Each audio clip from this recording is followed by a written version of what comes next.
اسرائیل کا بھی علی لاریجانی کو شہید کرنے کا دعویٰ۔ علی لاریجانی قومی سلامتی کونسل کے سیکرٹری ہیں۔ اسرائیلی وزیر دفاع نے دعویٰ کیا کہ علی لاریجانی کو گزشتہ رات نشانہ بنایا۔ ایرانی حکام نے علی لاریجانی کی شہادت کی تصدیق نہیں کی۔ علی لاریجانی کے سوشل میڈیا اکاؤنٹ پر پیغام جاری۔ ہاتھ سے لکھے پیغام میں شہداء کو خراج عقیدت، کہا بہادر مجاہدین کی یاد ہمیشہ قوم کے دل میں زندہ رہے گی۔ امریکہ اور اسرائیل کو شکست دینا ہوگی۔ ایران کے سپریم لیڈر مجتبیٰ خامنہئی نے امریکہ سے کشیدگی کم کرنے کی تجاویز مسترد کر دی۔ سینئر ایرانی عہدیدار نے خبر ایجنسی کو بتایا کہ سپریم لیڈر کا موقف سخت اور سنجیدہ ہے۔ امریکہ کو ایران کے نقصان کا ہرجانہ ادا کرنا ہوگا۔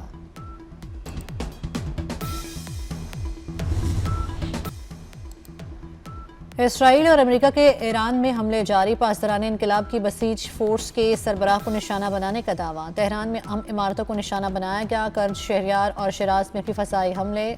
شہر میں حملے میں 2 بچوں سمیت 4 افراد شہید۔ ایران کے جوابی وار جاری، اسرائیل اور امریکی اہداف پر میزائل اور ڈرون حملوں کی بارش۔ مقبوضہ علاقوں میں کمانڈ اور کنٹرول سینٹرز، میزائل دفاعی نظام، مواصلاتی تنصیبات کو نشانہ بنایا گیا۔ کارروائیوں میں خیبر شکن، عماد اور قدر میزائل استعمال کیے گئے۔ ایرانی حملوں میں 15 اسرائیلی مارے گئے۔ جنگ میں 13 امریکی فوجی ہلاک ہو چکے۔ سینٹ کام کے مطابق 200 امریکی فوجی زخمی ہوئے۔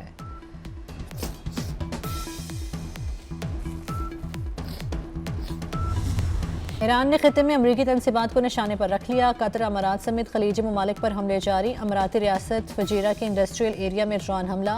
اماراتی حکام کے مطابق حملے کے بعد پیٹرولیم تنصیب میں آگ بھڑک اٹھی۔ ابوظہبی کی شاہ گیس فیلڈ میں آگ بجھا دی گئی۔ امارات کے مطابق آج 10 میزائل اور 45 ڈرون روکے۔ قطر کی العدید ایئر بیس کو نشانہ بنایا گیا۔ ایران کا بغداد میں امریکی سفارت خانے پر بھی حملہ۔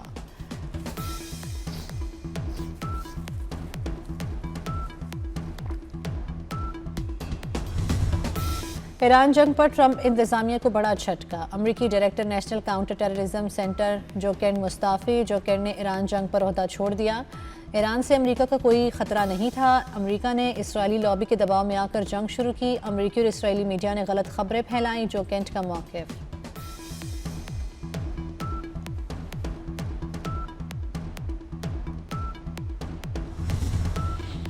وزیر دفاع خواجہ آصف کی افغان طالبان رجیم پر کڑی تنقید، کہتے ہیں افغانوں کی میزبانی ہماری سب سے فاش غلطی تھی۔ محسن کچھ لوگ اس ریاست پر حملہ آور ہیں جس نے پناہ گاہیں دیں، یہ وعدہ نبھاتے نہیں، اربوں روپے وعدہ نبھانے کا تاوان مانگتے ہیں۔ پاکستان نے نہ صرف پناہ دی، ان کے لیے ایک سپر پاور سے ٹکرا گئے۔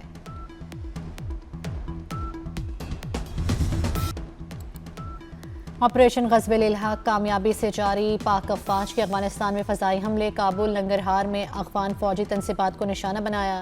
کابل میں 2 مقامات پر technical support infrastructure ammunition storage تباہ کیا۔ خیبر سیکٹر سے ملحقہ افغان طالبان کی فوجی پوسٹیں بھی ملیہ میٹ۔ پاک فوج نے اینٹی ٹیک گائیڈڈ میزائل سے پوسٹوں کو تباہ کیا۔ شمالی وزیرستان میں افغان طالبان کی جھنڈا پوسٹ بھی اڑا دی۔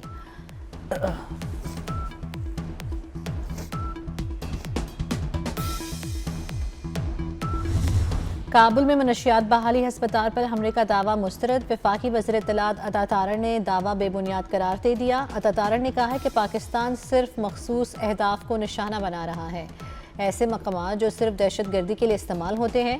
اہداف میں فوجی اور دہشت گردی بنیادی ڈھانچہ شامل تھا۔ آگ کے شعلے اس بات کی تصدیق کرتے ہیں، اس مقام پر گولہ بارود کے ذخیرے کو نشانہ بنایا گیا۔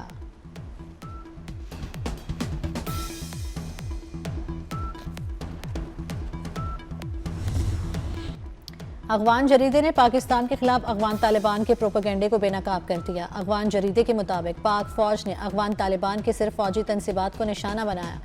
پاکستان نے پیر کی رات حملے میں فتنہ الخوارج اور افغان طالبان کے کیمپ کو نشانہ بنایا۔ طالبان نے حملوں کے بعد قریبی منشیات کے عادی افراد کے ہسپتال کو آگ لگا دی۔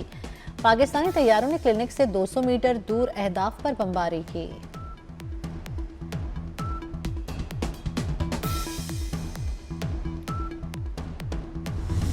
باجوڑ میں افغان طالبان رجیم کے پاکستانی سول آبادی پر حملے، 4 افراد شہید۔ باجوڑ کی تحصیل سالارزئی میں افغان فورسز نے 15 مارچ کو مارٹر حملہ کیا۔ افغان جارحیت کے نتیجے میں 4 بھائی شہید ہو گئے۔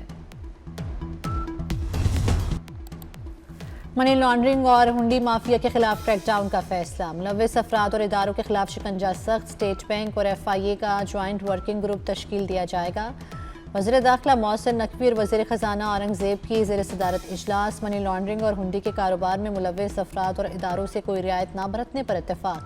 محسن نقوی نے کہا ورکنگ گروپ تمام متعلقہ امور پر پیش رفت کا باقاعدہ جائزہ لے گا۔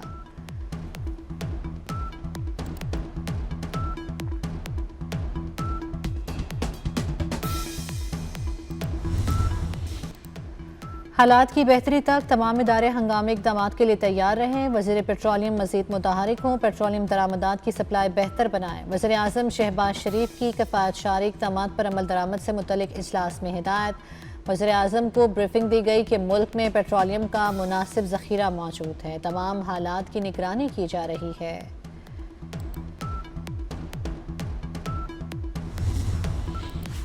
پاکستان اور ایران میں تجارتی سرگرمیاں جاری ہیں۔ ایران میں تعینات پاکستانی سفیر مدثر ٹیپو کہتے ہیں پاکستان کو تجارت اور ٹرانزٹ تجارت کے لیے سہولت دینے پر ایران کے شکر گزار ہیں۔ ایران نے مشکل حالات میں ٹرانزٹ تجارت میں مکمل سہولت فراہم کی۔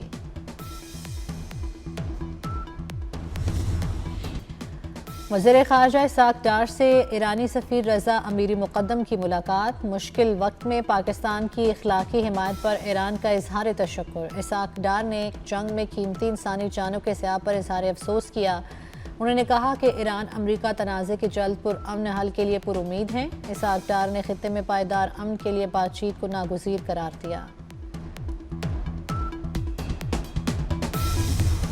مشرق وسطی میں کشیدگی کا نیٹو سے کوئی تعلق نہیں، یورپی یونین کا بھی خلیج فارس میں جہاز نہ بھیجنے کا فیصلہ، ایران کے خلاف جنگ میں شرکت سے صاف انکار کر دیا۔ یورپی ممالک کا ٹرمپ سے ایران جنگ کی حکمت عملی پر وضاحت کا مطالبہ۔ جرمنی نے ایران کے خلاف فوجی تعاون کے لیے امریکی صدر کی درخواست مسترد کر دی۔ یہ ہماری جنگ نہیں، جرمنی اس تنازع میں فریق نہیں بنے گا۔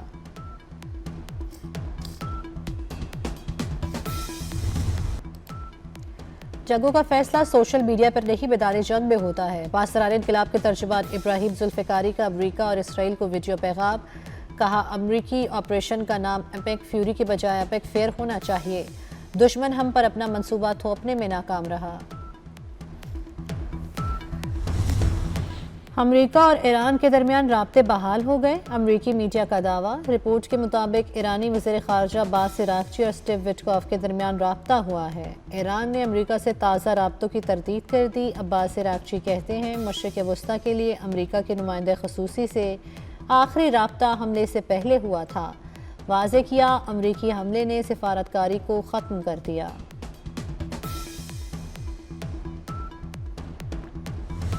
مشرق وسطی جنگ کے بعد تیزی سے بدلتی صورتحال، سعودی ولی عہد شہزادہ محمد بن سلمان سے مصر کے صدر عبد الفتاح السیسی کا ٹیلی فونک رابطہ، خطے کی حالیہ صورتحال کا جائزہ لیا۔ مصری صدر کا سعودی عرب کی خود مختاری اور سلامتی کو لاحق کسی بھی خطرے کے خلاف بھرپور یکجہتی کا اعادہ۔ دونوں رہنماؤں نے خطے کی حالیہ صورتحال کا بھی جائزہ لیا۔ اسحاق ڈار کا آذربائیجان کے وزیر خارجہ سے ٹیلی فونک رابطہ، دونوں رہنماؤں کے درمیان خطے کی موجودہ صورتحال پر تبادلہ خیال، خطے میں جاری پیش رفت پر رابطے میں رہنے پر اتفاق۔ پاکستان اور آذربائیجان کے درمیان دو طرفہ تعلقات پر بھی گفتگو کی گئی۔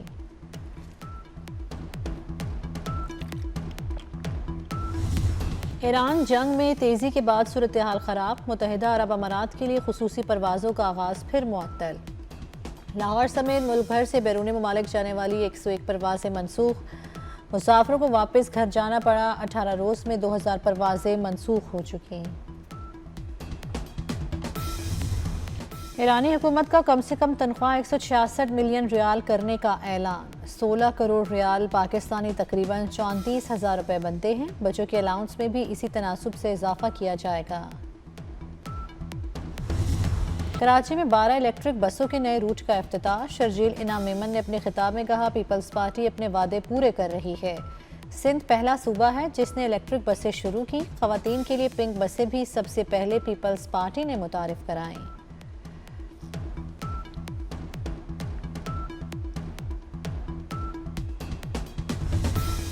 کفایت شعری اقدامات کے تناظر میں یوم پاکستان کی پریڈ منسوخ 23 مارچ کو یوم پاکستان کی پریڈ اور منسلک تقریبات نہیں ہوں گی حکومت کی تمام وزارتوں ڈویژنز محکموں کو سادگی سے پروقار تقریبات منانے کی ہدایت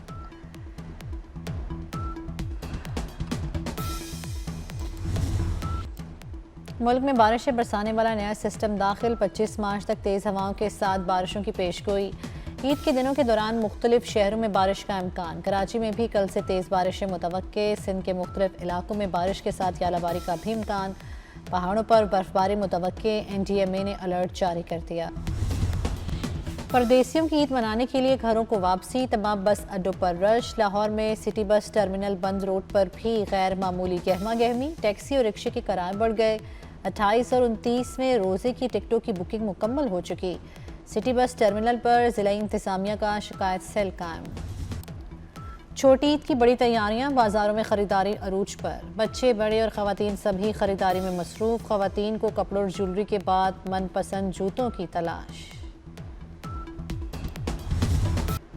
اور PSL 11 کے لیے ٹکٹوں کی آن لائن فروخت شروع تمام سینٹرز کی ٹکٹوں کی آن لائن فروخت 24 مارچ سے TCS سینٹرز پر فزیکل ٹکٹس دستیاب ہوں گے لاہور اور کراچی میں جنرل ٹکٹ 250 روپے سے شروع ہوگی